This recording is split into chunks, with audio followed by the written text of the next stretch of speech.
Buenas tardes, queridos amigos, queridos accionistas.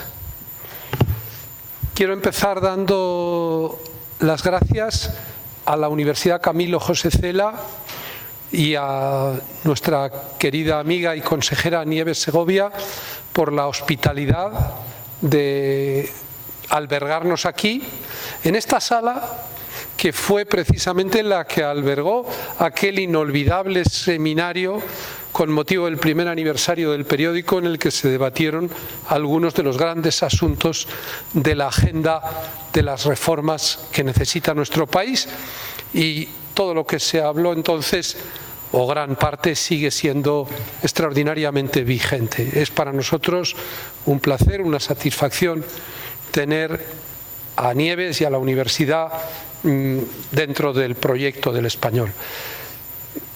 Quiero daros las gracias a todos los demás en los mismos términos, los accionistas fieles que nos habéis acompañado desde el primer momento en el desarrollo de este proyecto apasionante. Esta es la quinta junta de la historia, junta de accionistas de la historia del Español. La cuarta de carácter ordinario, o sea, la primera tuvo carácter extraordinario en aquel evento multitudinario que realmente, más que una junta general, fue un acto promocional y una especie de tribuna para nuestra declaración de intenciones. Y ahora esta es ya la cuarta junta general ordinaria, en la que, lógicamente, nos toca rendir cuentas de el resultado del tercer ejercicio completo desde la fundación de nuestro periódico a finales del 2015 y desde el comienzo de su funcionamiento regular en 2016. Además de esa gratitud por la confianza que todos los que estáis aquí y todos los representados a través vuestro y a través de los miembros del Consejo nos habéis venido dando durante este tiempo. Gratitud especialísimamente a los que, además de accionistas, sois suscriptores. Gratitud naturalmente a los anunciantes, y cómo no voy a expresarla a todos y cada uno de los miembros del Consejo de Administración, que habéis sido los compañeros de viaje, las personas que habéis velado por los intereses del conjunto de los accionistas y por la identidad del proyecto durante estos años. Hoy tengo que reconocer que es un día en el que me siento especialmente satisfecho al dirigirme a vosotros, porque por algo hemos adelantado la Junta casi lo antes que podíamos, después de haber depositado las cuentas auditadas en el registro mercantil. Hoy os queremos transmitir buenas noticias. Hoy creemos que podemos celebrar juntos un hito en la historia del Español, porque en definitiva lo que venimos a deciros, y casi todo lo que yo voy a hablar, y luego hablaré un poco de política para no defraudar las expectativas, teniendo en cuenta, además del momento en el que se celebra esta Junta, casi realmente lo más importante de esta Junta no es nada de lo que vaya a decir hoy, sino los gráficos, los cuadros y las cifras que luego presentará la consejera delegada. Porque esta es la Junta en la que venimos a comunicaros que hemos cumplido las promesas con las que conseguimos que 5.600 personas se hicieran accionistas del Español, incluidos todos vosotros. Nosotros os dijimos que al tercer año alcanzaríamos el punto de equilibrio desde el punto de vista del beneficio operativo, y así ha sido.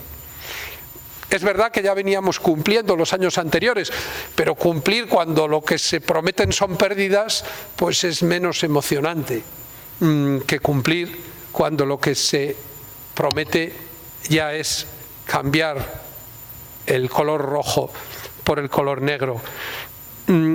Yo os dije el año pasado que estábamos doblando el cabo de las tormentas y hoy os digo que ya navegamos en mar abierto. Todavía el viento no sopla con la intensidad que a todos nos gustaría. Todavía no hemos alcanzado ni de lejos lo que podríamos llamar la velocidad de crucero de la cuenta de resultados, de lo que tiene que ser el beneficio operativo y el desarrollo de nuestro proyecto, pero hay una cosa que no tiene vuelta de hoja. Nuestra empresa, nuestro proyecto, nuestro periódico ha superado sano y salvo la etapa más dura de la navegación. Os dijimos que el español había venido para quedarse y nos hemos quedado. Alguien diría, ¿no pasarán?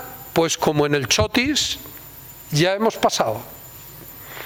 Lo siento por los agoreros, por los que nos han puesto zancadillas, algunas verdaderamente aviesas, por los que necesitaban justificar su mediocridad con la ilusión de nuestro fracaso. Lo hemos vuelto a hacer. Lo hemos vuelto a hacer otra vez.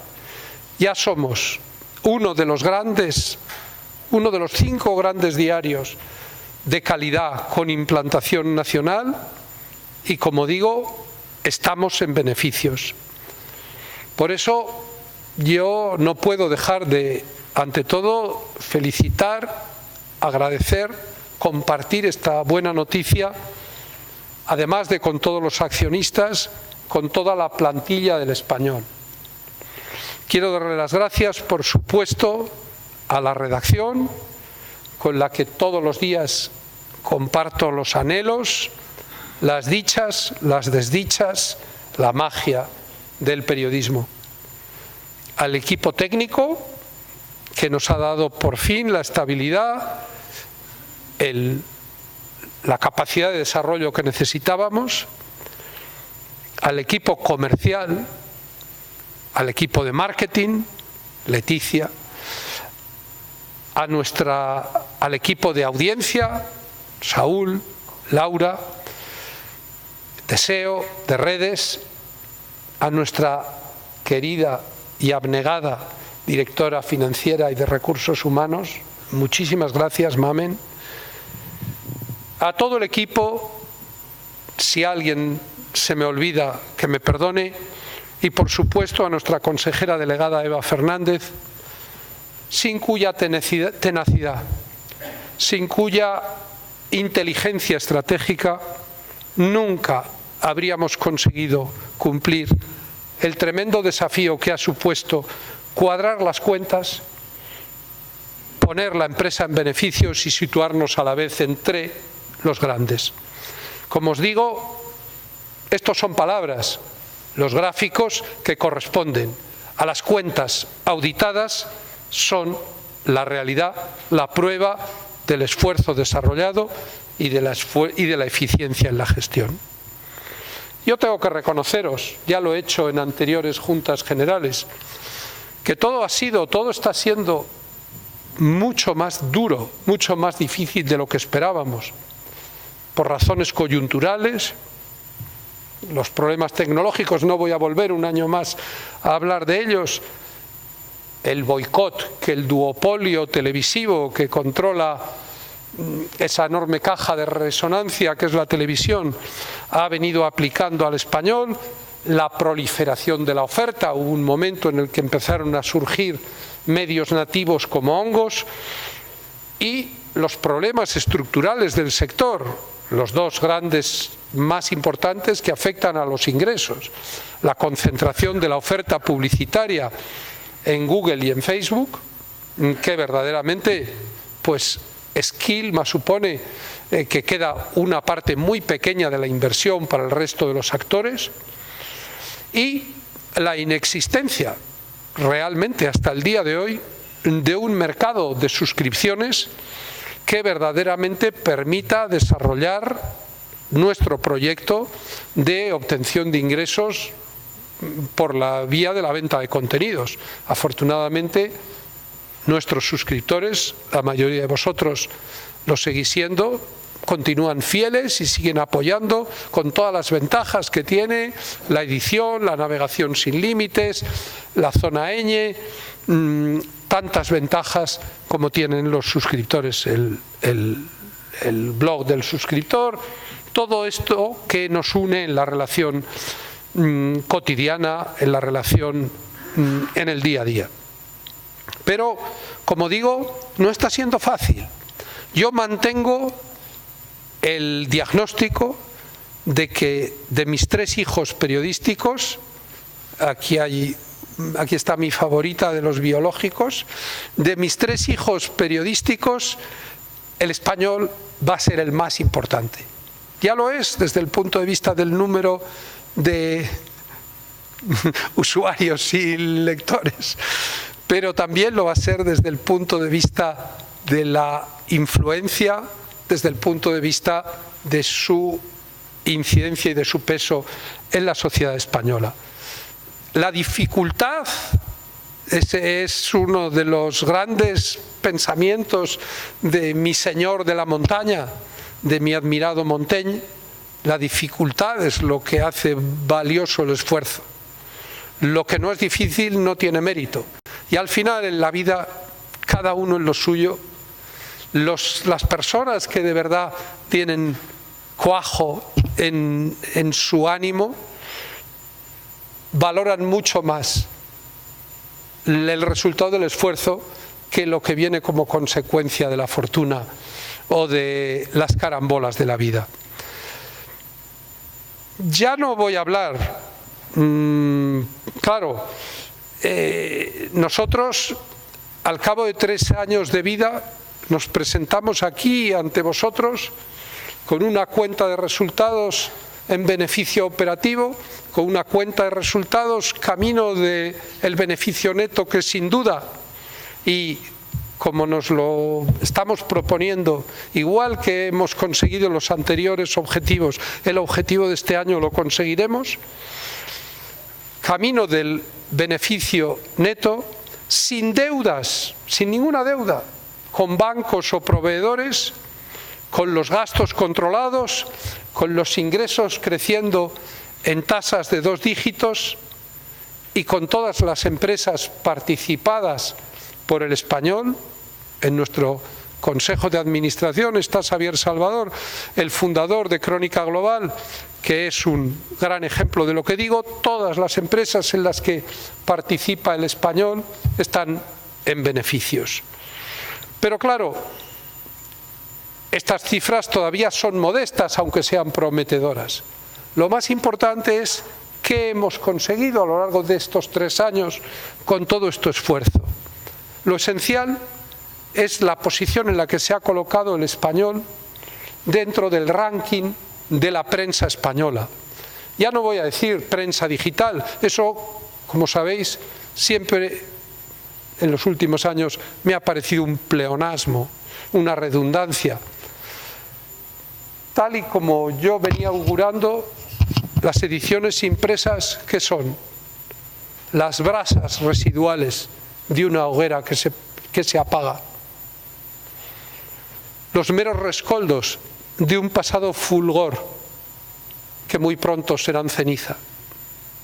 Aunque subsistan algunas supercherías, que lo impreso tiene más autoritas, que lo impreso genera un target de audiencia más interesante para los anunciantes.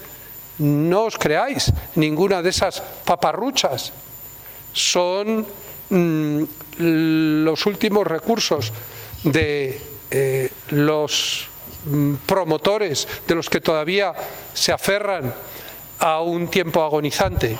No hay ninguna prestación que las ediciones impresas puedan ofrecer ni al lector ni al anunciante que no sean superadas en fondo y forma rotundamente por los medios digitales.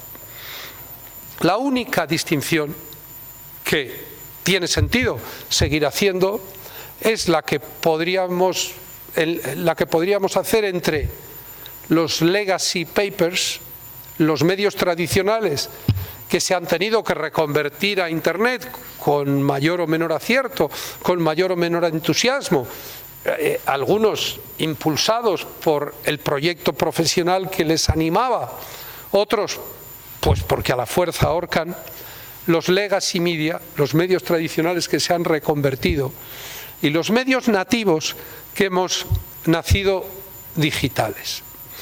Y hay un triple sistema de medición de dónde estamos cada uno. Por un lado, ya os he hablado algo de esto y he transmitido algunos lamentos sobre la falta de precisión y sobre, bueno, las injusticias con las que a veces, por las que a veces éramos perjudicados. Bueno, al final, aquí tenemos la herramienta que todos los profesionales, que todos los periodistas, los gestores, las personas del sector de los medios llevamos en el bolsillo. Es Google Analytics, es la herramienta que mide en tiempo real el tráfico cierto de cada medio de comunicación y es el elemento homogéneo que nos permite compararnos con nosotros mismos. Pues yo aquí la tengo en el bolsillo. Dice que en estos momentos en la página del Español hay, en este segundo preciso, 14.624 concurrentes, 14.679, es decir, nos va dando una actualización permanente, que hoy martes hasta esta hora ha habido 1.071.029 personas que han entrado en nuestras noticias y que si hacemos una medición de los últimos 30 días, es decir, desde el 14 de abril hasta el 13 de mayo incluido, dice que hemos tenido 41.008.742 usuarios, que divididos por país nos dicen que hemos tenido 23.529.000 en España, más de 5.002.000 en México, 2.636.000 en Argentina, 2 millones en Colombia y 1.451.000 en Chile. No fue mala idea llamarnos el español, porque es el idioma común que establece los lazos culturales, lingüísticos, con esta gran comunidad iberoamericana. Hoy por hoy no es fácil comercializar, monetizar todas las IPs, todos los usuarios fuera de España.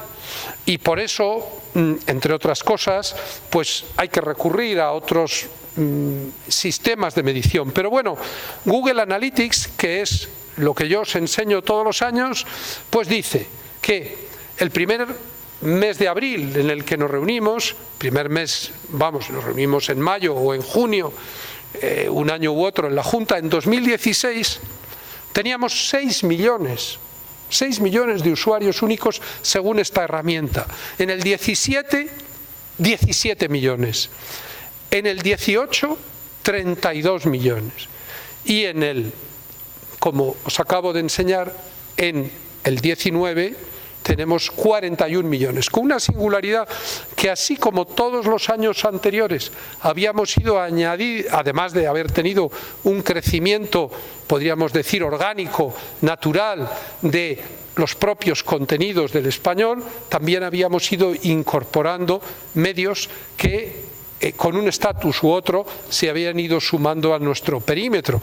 Es el caso de Crónica Global, es el caso de Vandal, es el caso del Android Libre, el Cocinillas, los que cubren áreas específicas o con los que tenemos colaboración en ámbitos en los que hay una situación especial del territorio del Estado de nuestra España constitucional.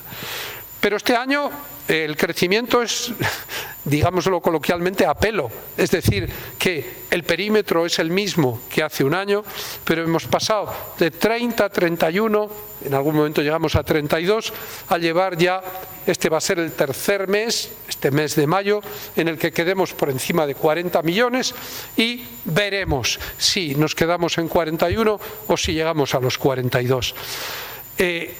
Estamos triplicando, estamos cuadruplicando a medios con mayor antigüedad que el nuestro. Algunos tradicionales, otros nativos como nosotros. En algún caso, y no voy a decir ninguna cabecera, estamos multiplicando por 15 a medios que nacieron a la vez que nosotros. El de Comscore, que es el otro, porque Google Analytics hace una medición y OJD la controla, la audita y la certifica. Pero es verdad que hay una parte significativa de los medios, tanto tradicionales como nuevos, que no quieren ese sistema de audición y solo están en Comscore. Nosotros estamos en Google OJD y en Comscore. Comscore solo mide, como ya os he contado otros años, la audiencia en España y tiene un sistema por el que se jacta de eliminar cualquier atisbo de redundancia, de que si yo tengo un iPad y un iPhone, o si tú tienes un iPhone y un PC, pues solo cuenta uno y no cuenta dos. Pero si hay dos que utilizan el PC en casa o la tableta, tampoco cuenta dos, solo cuenta uno. O sea que este es un sistema bastante restrictivo, pero bueno, digamos que aunque nosotros nos hemos sentido muchas veces perjudicados, pues al final es el aceptado por todos. Y ahí, a pesar de haber estado acostumbrados a vivir con sobresaltos, eso va marcando una tendencia. Hemos tenido un crecimiento, como luego veréis, superior al 50% en este año. Desde hace unos cuantos meses ya, va para un año, no mantenemos el puesto séptimo en el ranking, que podríamos decir que es el número 2 entre los medios nativos, o podemos decir que somos uno de los 5 medios de referencia, porque de carácter nacional, porque primero está El País, El Mundo, La Vanguardia, que es un periódico que es difícil considerarle un periódico de ámbito nacional, aunque es verdad que tiene lectores en todas partes, pero el foco, el énfasis, el punto de vista está centrado en la situación en Cataluña y muy condicionado por la situación en Cataluña.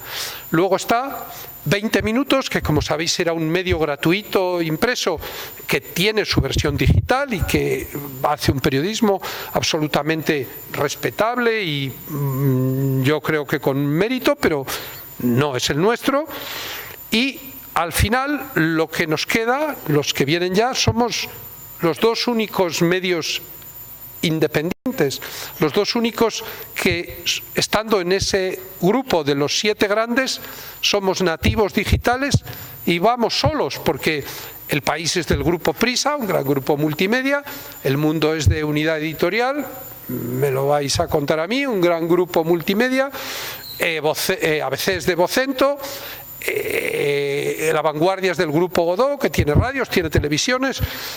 20 Minutos es del grupo Eneo, que tiene también todo un conglomerado de medios regionales y nacionales. Los únicos dos que somos nativos digitales y que no pertenecemos a ningún conglomerado somos El Confidencial y nosotros. Hay una diferencia, El Confidencial va a cumplir su año número 19 de vida, nosotros tenemos 3. Nuestros 12 millones de usuarios únicos certificados mes tras mes, unas veces es 12.1, 12.5, otras veces 11.6, 11.9. Nuestros 12 millones de usuarios únicos certificados por Comscore, pues significa que más del 30% de los lectores de prensa digital en España están leyendo el español. Significa que no hay, desde hace ya tiempo, nadie, ni siquiera esos grandes gigantes, Pues El País nació en 1976, ¿qué queréis que os diga? O sea, tiene pues todos esos años de historia, de tradición. El Mundo lo fundamos en 1989, como seguro que algunos de los aquí presentes recordáis. Ninguno de esos hace ya tiempo que ni remotamente duplica al Español en número de lectores. Diríamos que representamos entre el 60 y el 65%, algunas veces llegamos a los 2/3 de lo que tienen desde el punto de vista de usuarios únicos los líderes. Llegamos al 65 o el 70% de lo que tienen La Vanguardia o el ABC. Al 75 o 80% de lo que tiene 20 minutos. Y estamos ahí entre el 90, el 95% de ese único otro periódico independiente y nativo que nos aventaja, El Confidencial. Pues ellos incluso pues han tenido que hacer algún esfuerzo adicional, pongámoslo entre comillas, para abrir un poquito de brecha cuando hace 2 meses nos situamos prácticamente al 3% de distancia de ellos a 400.000 usuarios únicos. Tampoco tenemos que obsesionarnos por eso. La brecha sobre nuestros perseguidores, tanto tradicionales como nativos, entre tanto no ha dejado de abrirse. Yo creo que la combinación de audiencia e influencia, que es lo que siempre he venido explicando, Junta General tras Junta General, es la clave del éxito del Español. Yo creo que lo importante es que hayamos llegado hasta donde lo hemos hecho practicando, ejerciendo un periodismo de calidad atractivo para el conjunto de los lectores, como hacíamos en Diario 16, como hacíamos en El Mundo. Un periodismo de cejas altas, pero no un periodismo, podríamos decir, arrogante y despectivo hacia los intereses generales de los lectores. Bueno, somos el periodismo, somos un periódico que ha cosechado, que ejerce una gran influencia en los procesos políticos, que cuando convoca y concede unos premios, pues consigue convocar a las grandes personalidades de la vida política, empresarial, del mundo del deporte, pues que llega a una encrucijada como esta de las elecciones europeas y nos convertimos en partner del proyecto intelectual más atractivo, que es sin lugar a dudas y más comprometido con el europeísmo, como el que ha protagonizado nuestro amigo y columnista Bernard-Henri Lévy con su proyecto Looking for Europe, respaldado por todos los grandes budas de la intelectualidad europeísta. Somos el medio que ha estado más cerca de acertar, casi hemos acertado al pleno en los sondeos de opinión a través de nuestra colaboración con Sociométrica en las últimas elecciones. Pero todo esto nos sentimos muy orgullosos, pero hoy no estoy hablando como periodista arrogante, sino como presidente del Consejo de Administración, como primer accionista de este periódico y por lo tanto compañero vuestro en intereses y preocupaciones. Nosotros durante estos años hemos priorizado el cumplimiento del plan estratégico, el cumplimiento de nuestro compromiso. Podríamos decir que si fuéramos el gobierno de un país democrático, hemos dicho, ante todo, reducir el déficit, ante todo, equilibrar las cuentas y hagamos el sacrificio que haga falta para que el déficit se reduzca y las cuentas se equilibren. Ahora es esencial mantener ese equilibrio presupuestario. Salvo cataclismo de la economía, el español, o salvo que afrontemos un nuevo proyecto de dimensiones superiores a lo que tenemos en estos momentos en marcha, pero en su velocidad de crucero, cumpliendo los fines que está cumpliendo la sociedad española, el español no debe volver ya nunca más a los números rojos. Podremos crecer más deprisa, más despacio. Tenemos, es verdad, y la consejera delegada os lo explicará, un horizonte inmediato en el que hay grandes desafíos, en el que tenemos por delante un muy probable cambio de ciclo en el sector, como consecuencia de que todos los grandes protagonistas que están por delante de nosotros en ese ranking tienen proyectos con una fuerte inversión tecnológica destinados a abrir en España, al fin, el mercado de las suscripciones. Nosotros tenemos una buena posición de partida, pero tengo que deciros la verdad. Si queremos ser competitivos, si queremos pasar de estar ahí con un pie en la Champions y otro fuera, a ser de verdad uno de los líderes de la prensa española, tendremos que introducir mejoras en nuestros contenidos, en cantidad y en calidad, mejoras en nuestra capacidad tecnológica, en nuestra plantilla para incorporar analistas de datos, y probablemente eso signifique afrontar nuevas inversiones. Después de esta Junta marca un antes y un después. Nosotros tenemos que empezar a trabajar en un nuevo plan estratégico, probablemente con una visión de 3 años.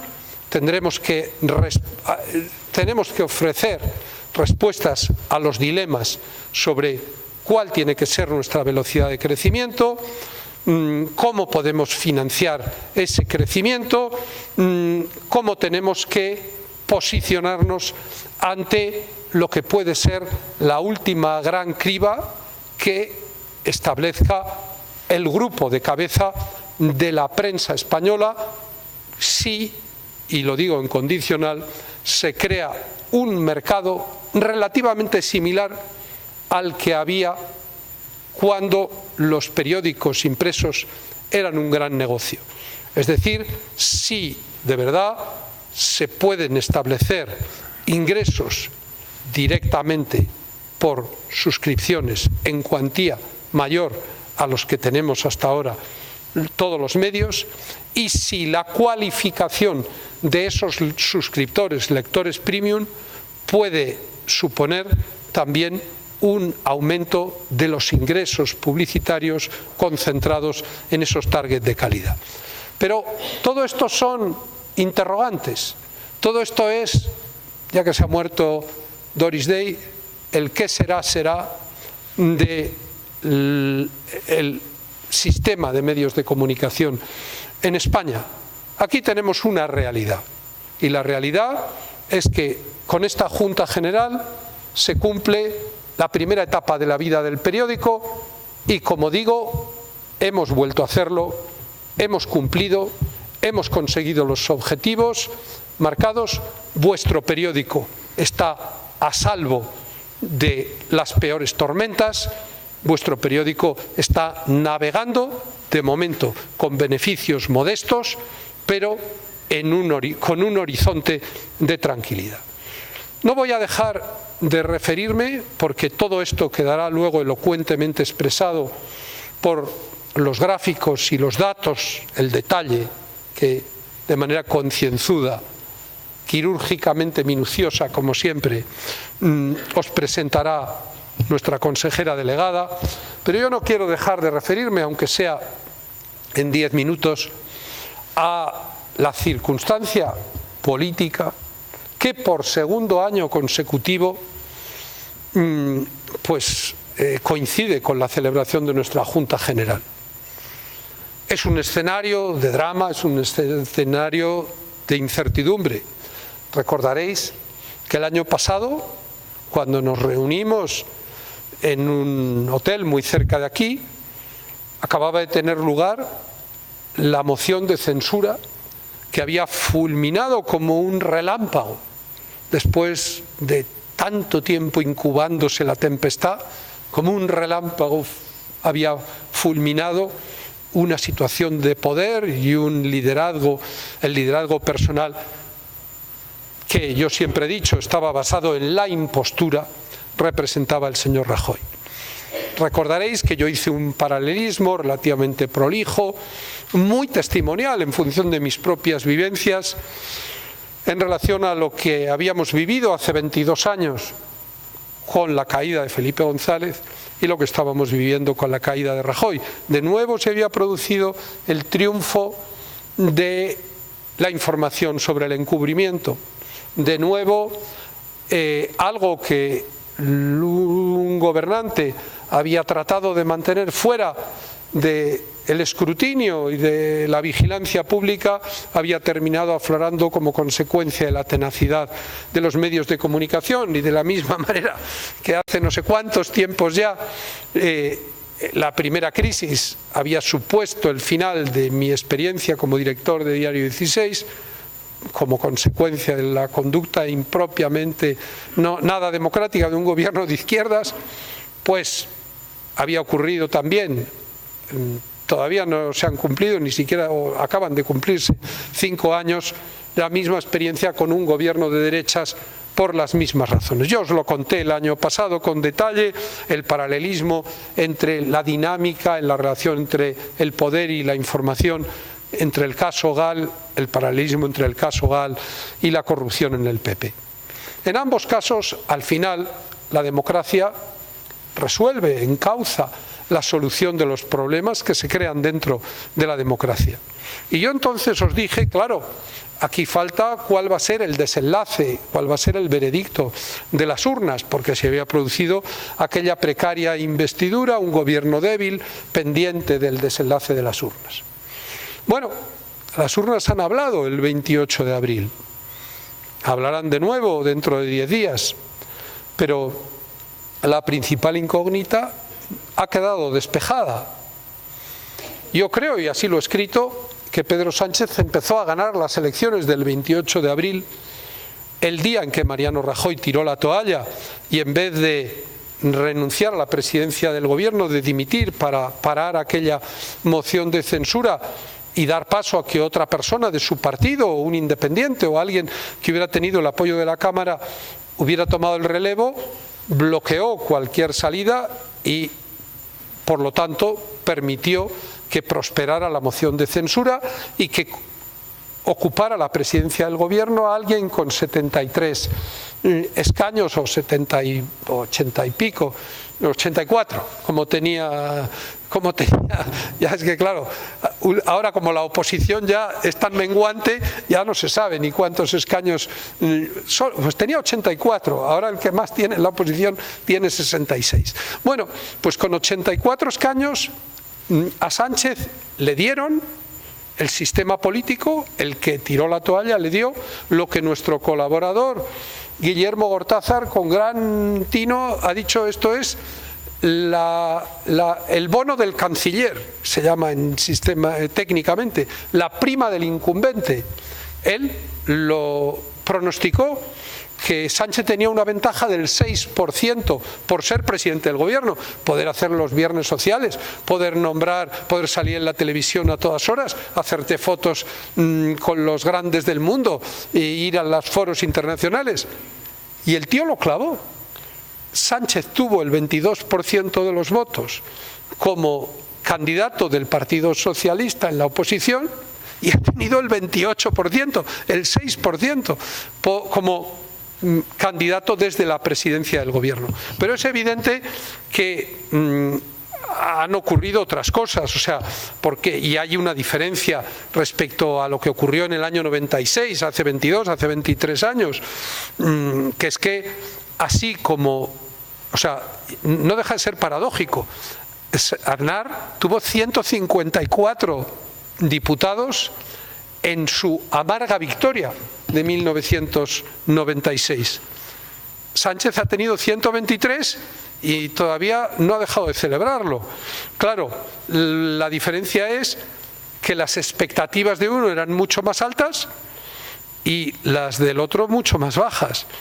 También es una diferencia que entonces el incumbente, con todo lo que tenía a las espaldas y con todo lo que tenía encima, se defendió como gato panza arriba, defendió la posición hasta el último minuto. Felipe González, que había motivos morales de gran envergadura. Aquí está Javier Gómez de Liaño, que fue compañero en aquellas duras lides de enfrentarnos desde la sociedad al terrorismo de Estado. Pero aún así Felipe defendió la posición. Rajoy se quitó de en medio tomándose unas copas en un restaurante en el que no había ni cobertura de móvil, no vaya a ser que le localizaran. Es decir, esa ya ha sido una gran diferencia. Yo entiendo que el Español tiene muchos lectores que están en el centro, que tiene muchos lectores que se consideran personas de derechas, y yo detecto que hay un shock, un estado de conmoción que atraviesa desde hace 3 semanas al centro y a la derecha. Mucha gente defensora de posiciones constitucionales todavía no termina de creerse lo que ha sucedido el 28 de abril, porque claro, Sánchez había pactado la moción de censura con los separatistas, había hecho concesiones. Es verdad que más en la forma que en el fondo, que si la declaración de Pedralbes, que si las expectativas de los indultos, luego había estado la influencia de Podemos, se había producido algo tan positivo como la regeneración del PP en su congreso extraordinario. Las expectativas a comienzos del otoño pasado, cuando la moción de censura llevaba apenas unos meses, eran de que íbamos a vivir de nuevo un cambio político y de que el pacto entre el Partido Popular y Ciudadanos iba a aglutinar una mayoría social que permitiría pues, un gobierno en claves de centro-derecha. Incluso el resultado en Andalucía parecía que era un heraldo. Si hasta en Andalucía pierde la izquierda, pues que eso era el corazón, su especie de reserva india, pues esto ya está ganado. Y ahora todavía hay mucha gente que está como tambaleándose, como deambulando groggy y no entiende lo que ha pasado. Bueno, yo tengo que decir que creo que he sido de los pocos que lo ha advertido con toda claridad, aun a costa de ofender o molestar o de crear zozobra en personas de mi entorno social, en vecinos, es decir, sobre todo aquí en Madrid, la fascinación por el fenómeno de la irrupción de Vox en la vida política ha sido muy grande. Sus 12 escaños en Andalucía, oye, había quienes preveían que esto iba a ser un nuevo elemento que iba a cambiar la historia de la democracia española, ¿no? Y yo os digo, ha sido el mayor efecto boomerang de la historia de la democracia. Y el mayor hasta ahora, y el mayor que va a haber nunca en mucho tiempo, porque a la gente ya no lo va a hacer 2 veces. O sea, estas cosas, actuar en contra de la lógica, actuar en función de pulsiones poco racionales, yo creo que va a ser difícil que el electorado vuelva a comportarse como se ha comportado. Ahí están mis cartas de los domingos, ahí están mis videoblogs. Yo advertí de 2 cosas. Una muy concreta, que estaba circunscrita a las elecciones generales y que es absolutamente de sentido común. Tú no puedes comparecer con una estructura de la oferta política contraria a las reglas del juego que caracterizan a la demanda. Es decir, si hay una ley electoral que prima el concurrir unidos y que castiga el concurrir separados, no deberías empecinarte en hacerlo de esa manera. Ahí está, o sea, yo advertí que nada tenía que ver con lo ocurrido en Andalucía. En Andalucía, en el Parlamento de Andalucía, fijaos, hay 101 escaños. Vox obtuvo el 10,7% de los votos. Casi obtuvo un escaño más de los que proporcionalmente, o sea, el término justo, con 101 escaños, el 10,7% de los votos, le hubieran tocado 11 escaños y medio. Tuvo 12.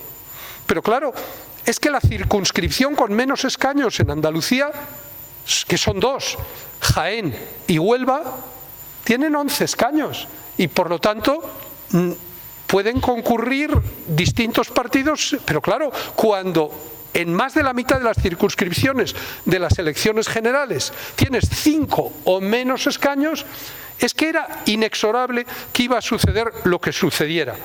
Con ese prácticamente un poquito menos, en Andalucía tuvieron el 10,7 y como la participación fue mucho más alta, tuvieron el 10,2 en las elecciones generales, ya solo tuvieron el 6,8% de los escaños. 24 sobre 350, es evidente que no son el 10% que tuvieron. 700.000 votos a la basura, en 36 circunscripciones en las que no tuvieron escaños. Hicimos un estudio de sociométrica. Si hubieran ido juntos, habrían tenido 98 escaños PP y Vox, 8 más de los que matemáticamente obtuvieron. Ciudadanos hubiera tenido 3 más, los separatistas 8 menos, el PSOE 1 menos, Podemos 3 menos. Pero, oye, haced vosotros mismos las cuentas. Haced el favor, si alguno no lo ha hecho, si no lo habéis oído en ninguna emisora ni en ningún medio, sumad PSOE más Podemos, las dos listas que concurrieron a nivel nacional representando a la izquierda. 42,9% de los votos, 165 escaños. Sumad PP, Ciudadanos y Vox, las 3 listas que concurrieron representando al centro y la derecha. 43,23%. 3 décimas más, escaños, 149. 16 menos.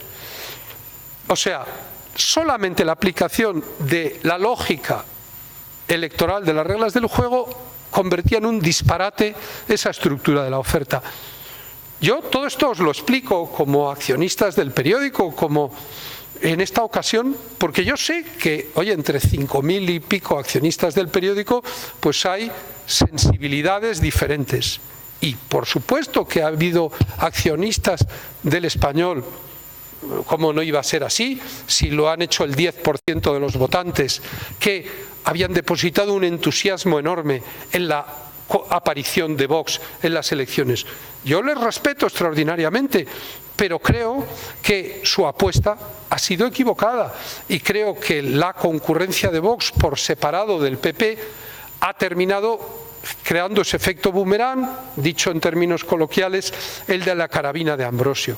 Porque mucho más que la mera cuestión matemática ha sido la movilización que ha supuesto en la izquierda. Nunca la izquierda se había volcado, se había precipitado sobre las urnas con tanto entusiasmo como ahora, porque, claro, siempre Rajoy había utilizado también a Podemos como fantasma, como una especie de espantapájaros, igual que Sánchez, ahora Vox. Pero claro, la diferencia es que a lo largo de la transición que todos conocemos, Ramón vivió, claro, aquellos años tan de cerca, la estructura de la oferta política estaba muy clara. Había 2 fuerzas en la derecha, que eran AP y UCD, luego llegó el CDS porque desapareció UCD, y 2 fuerzas en la izquierda, PSOE y los comunistas, el Partido Comunista, que luego se convierte en Izquierda Unida. Con la excepción del escaño que tuvo Blas Piñar en el año 79, nunca la derecha, nunca había habido una representación a la derecha del PP. Llamadle extrema, llamadle ultra o simplemente más a la derecha del PP. Y claro, llegan y hacen campaña y sacan una serie de que si romper el Estado de las autonomías, que si derogar la ley de violencia de género, que si acabar, o sea, que promover el que la gente lleve armas. Oye, es que hablar de eso en España, con nuestro siglo XX, con nuestro siglo XIX, son palabras mayores. La expulsión masiva de inmigrantes, la confrontación con la prensa, el estímulo de la visceralidad en las redes sociales.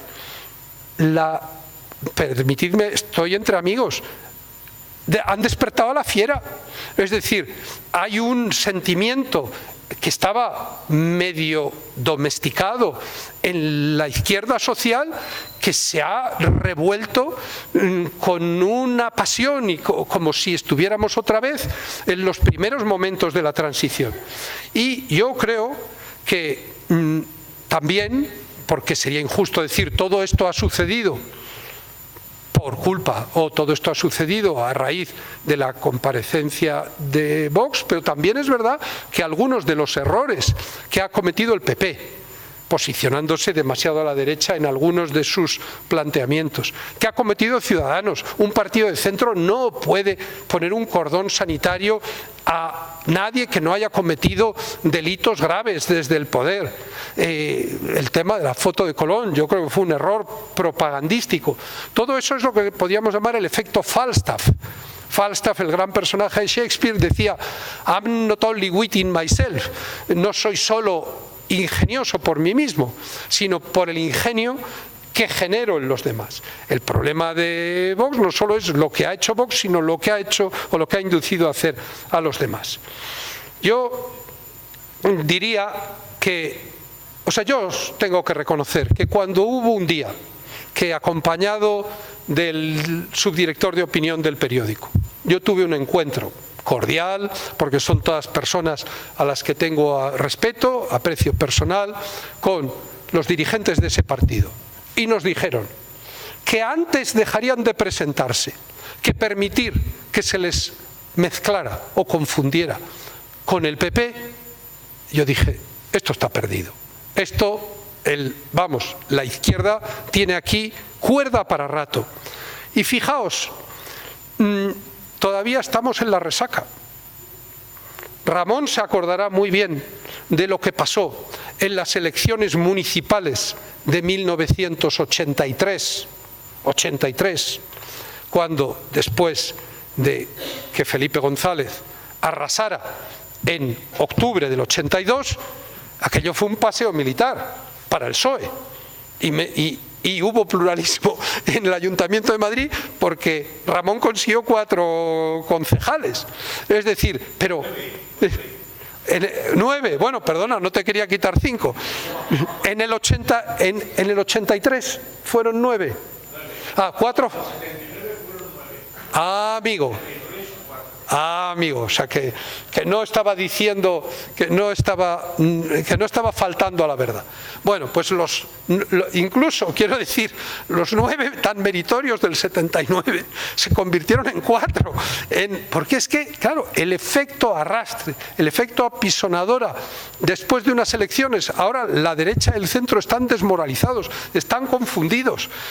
Hay un panorama muy inquietante, porque si la izquierda se mantiene en todos los grandes ayuntamientos y no digamos si conquista autonomías emblemáticas como Madrid o tradicionalmente de la derecha como Castilla y León, como Murcia, como La Rioja, pues podemos encontrarnos con que si el pacto es del PSOE con Podemos, pues si a las subidas de impuestos que ya ha anunciado Sánchez se unen las de los tributos autonómicos y municipales, pues nos espera una pesadilla fiscal que antes o después va a bloquear el crecimiento, va a provocar una nueva crisis, volverá a disparar el paro, pues ya lo hemos vivido. Y a la vez, pues es verdad que persisten graves riesgos de descomposición territorial por la persistencia del órdago separatista en Cataluña, avances importantes entre otras cosas, como consecuencia del abandonismo de quien debería plantar cara en la sociedad civil. Estábamos comentando, y yo les digo que sigan en Crónica Global los detalles de lo que ha pasado en las elecciones a la Cámara de Comercio de Barcelona, en donde al final, con un 4% de participación, han llegado, o parece que están a punto de llegar al poder, pues los separatistas, en algo tan emblemático y que tiene tanta importancia en la sociedad barcelonesa como la Cámara de Comercio. Lo que está ocurriendo, hay indicios de radicalización en el nacionalismo vasco, en comunidades como Baleares o Valencia. En fin, a mí me da la impresión de que Sánchez, con más carisma, con más, diríamos, habilidad política, Al final su tendencia natural en relación al problema territorial no es el traidor a España, no es el vendepatrias. No, yo creo que además no necesita tanto a los separatistas como los necesitaba en los últimos meses. Yo creo que él va a seguir un poco alguna variante de la técnica de Rajoy, de dejar de ser condescendiente, de dejar que el problema... confiar en el empate infinito. Tal vez se pueda abrir algún frente de una reforma constitucional para lo que no va a tener fuerza suficiente. En fin, yo creo que si unimos la cuestión económica con la cuestión territorial, y perdonadme que aproveche esta oportunidad de hablar con vosotros, porque al final pues vuestro eco es el que me ayuda en la conversación personal con muchos de vosotros, en la relación a través de Twitter, en las comunicaciones del periódico, a saber si estamos acertando o no. Yo creo que hay que mirar el próximo proceso de investidura con el realismo propio de una democracia adulta. Por paradójico, por injusto, por disparatado que resulte, el Partido Socialista de Pedro Sánchez, y no hay otro, podrá Felipe González, ahora el Partido Socialista es el de Pedro Sánchez, ha emergido de las elecciones generales como el único partido que numéricamente puede proporcionar estabilidad al sistema económico y al modelo autonómico. No penséis que yo estoy siendo víctima de un espejismo. El PSOE no es un partido centrista, ni por vocación, ni por ideología. Es un partido centrista. Y sabéis que a mí lo que me gusta es el centro político. Pero parlamentariamente el PSOE ahora ocupa el centro del arco parlamentario. En la medida en que puede formar mayoría absoluta con fuerzas que están a su derecha y puede formar mayoría absoluta con fuerzas que están a su izquierda. Yo creo que lo más acertado, y es en este contexto en el que yo este domingo, si habéis leído mi carta, he propuesto que Casado y Rivera pacten conjuntamente una abstención a cambio de unas líneas rojas muy generales en relación a la cuestión fiscal, a la reforma laboral, al tema territorial, para permitir que en segunda vuelta Sánchez sea investido por mayoría simple. No es otra cosa que lo que el PSOE hizo con el PP. Y en relación a, claro, la posición de Ciudadanos, pues es que yo diría que incluso debería ser el preámbulo de una colaboración más amplia. Yo, perdonadme, todos en la pasión del debate, de las tertulias, de lo que decimos, tenemos pues filias, fobias, pero visto con un poco de distancia sería incomprensible, sería surrealista que dos partidos que cuando sumaban 130 escaños se pusieron de acuerdo en 200 medidas que suponían un programa de gobierno y que afectaban a todas las áreas de la política española, ahora que suman 180 no fueran capaces ni de ponerse de acuerdo a llegar a un acuerdo de mínimos de investidura. Yo sinceramente no lo entiendo. Yo creo que nos espera una legislatura de 4 años sin margen alguno para pensar que se va a alterar la correlación de fuerzas. No hay combinación ninguna que pueda suponer una moción de censura que prospere contra Sánchez. No hay ninguna elección de carácter nacional en el horizonte. Yo creo que mientras no se resuelva la guerra civil de la derecha, es decir, mientras Vox no vuelva al seno del PP o el PP no logre devolver a Vox a la marginalidad o Vox no logre destruir del todo al PP, ojalá no sea este el desenlace, Sánchez va a seguir teniendo todas las de ganar, no solo durante esta legislatura, sino ya veremos si estamos al comienzo de un ciclo como el del felipismo. De entrada, 4 años de, permitidme acuñar este término, 4 años de pedropablismo serían devastadores para la sociedad española, desde el punto de vista del modelo económico, desde el punto de vista del modelo territorial, de la cohesión social. 4 años de pedropablismo con la expectativa de otros 4 más. Yo creo que la utilidad del voto, en primer lugar, es para que se pueda formar alternativas de gobierno, pero hay una utilidad subsidiaria del voto que es intentar paliar, que es intentar hacer un control de daños en relación a lo que puede suceder. Yo digo que la gran asignación, o sea, yo creo que Rivera se equivoca si aprovecha esta guerra civil de la derecha para intentar, en medio de la confusión, erigirse con 58 escaños en líder de una oposición frente a un gobierno que se forme con el apoyo de 160 y tantos o de 100, no sé si entran los separatistas o los nacionalistas de más. Yo creo que la gran asignatura pendiente, una vez que termine el recuento de votos de las próximas elecciones municipales y autonómicas, es la transversalidad. Alguna vez España tiene que dejar de parecerse a la España del problema de España, a la España de las guerras civiles, a la España del frentismo, a la España del caínismo. Y la asignatura pendiente para que nos convirtamos en alemanes, en el buen sentido de la palabra, en daneses, en belgas, en europeos, es la transversalidad, que pueda haber colaboración entre el centro derecha y el centro izquierda. Yo expliqué el otro día, sí, lo que no puede ser, es imposible, pero ¿y qué pasa si lo imposible es a la vez imprescindible? ¿Qué pasa si lo imposible, si vamos por el carril? No, es que prometieron, es que se comprometieron. No, ¿qué va a pasar en España en los próximos años?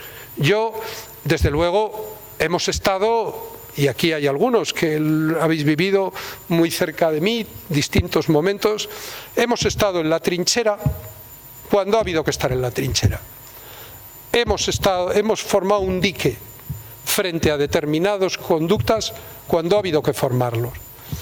No vamos a renunciar nunca a nuestra vocación de hacer una vigilancia, un escrutinio crítico al poder.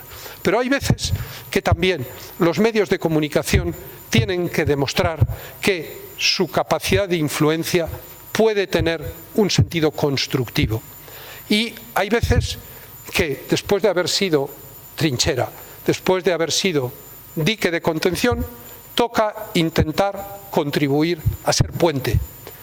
Y, desde luego, eso es lo que, con sus 41 millones de electores, 24 de ellos en España, nosotros sentimos que tenemos una responsabilidad. El español siente que tiene una responsabilidad y que esa responsabilidad también implica una oportunidad de influencia. Yo os digo, ejerzámosla juntos.